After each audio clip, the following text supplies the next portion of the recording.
Hey guys, and welcome back to Movies with Michael. Last night I was finally able to see Spider-Man No Way Home. But before I get to my quick thoughts on that, I'd like to give you an idea of what my mindset was going into this film. I don't mind Tom Holland as Spider-Man, but I definitely didn't prefer him over the other two. And in the MCU, I think he worked better, with him and Iron Man, going back and forth at each other. I think he worked better as that than as the main character. And that's unfortunate, because Spider-Man is supposed to be the main character.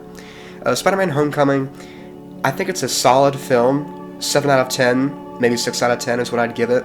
There's still some stuff in there that I have problems with, but I think the movie is simple enough, it's easy to understand, and it does some good things here and there, so I like it, it's enjoyable enough. Spider-Man Far From Home is where it really went off the rails a lot for me. I didn't like a lot of the choices they did with the writing, how the tone was more like a rom-com, and that didn't really fit well with me.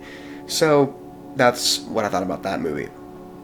I knew that there was going to be some amazing moments in this film, No Way Home, but I thought the entire movie itself is going to be okay, or good at least. 6 out of 10, maybe 7 out of 10. But after seeing it, I was impressed.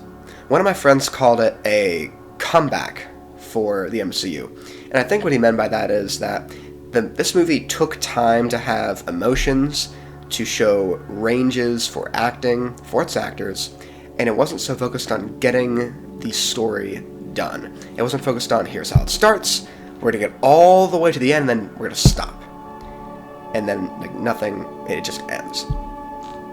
Like a roller coaster ride. This movie wasn't that. It took time to have emotions, and because of that, we have Tom Holland's best performance as Spider-Man, and I can say at the end of the film, I like Tom Holland as Spider-Man, and that's great. I loved being able to think that in my head and being able to say that to other people.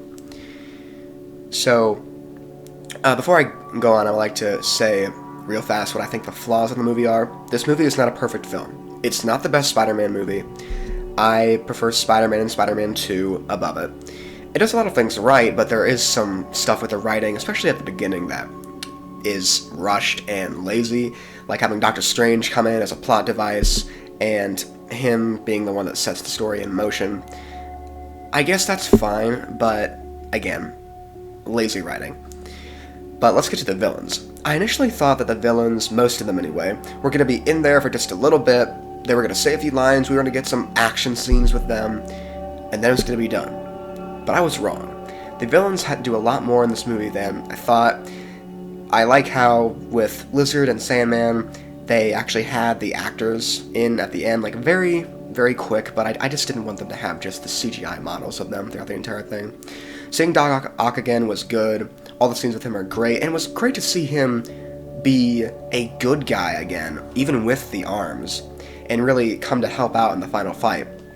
Willem Dafoe still has it as Green Goblin. One of my friends said maybe even better, but there are a ton of great scenes with him. I think every scene with him is really good.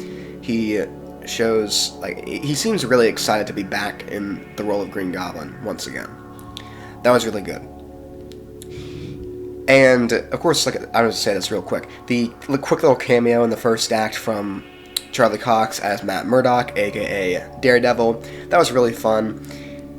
And I think that this movie is more of an actual movie, a strict movie, than Endgame was, because this movie, if you think about it, is really Spider-Man's Endgame. There's portals being opened, he has other people showing up to help him, as well as fighting multiple enemies at once. But it feels more like a movie than a cinematic event.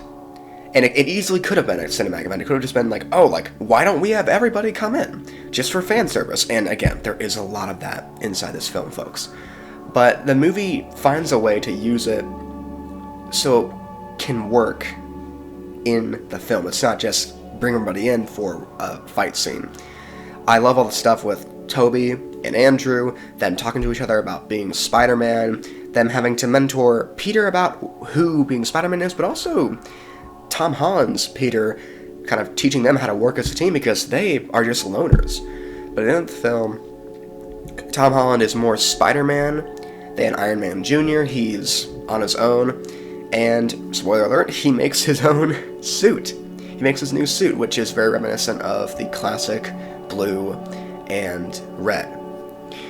I like the movie, folks, and I think that if you're a Spider-Man fan, you should go and watch it, but I'm curious to see what each and every one of you think about it, because there's going to be some pretty strong opinions about what goes on inside of this film. But with that, folks, thank you all so much for joining me today, and stick around, because tomorrow my quick thoughts on The Matrix Resurrections is dropping, so be ready for that. But that's all for now, and I'll see you all next time.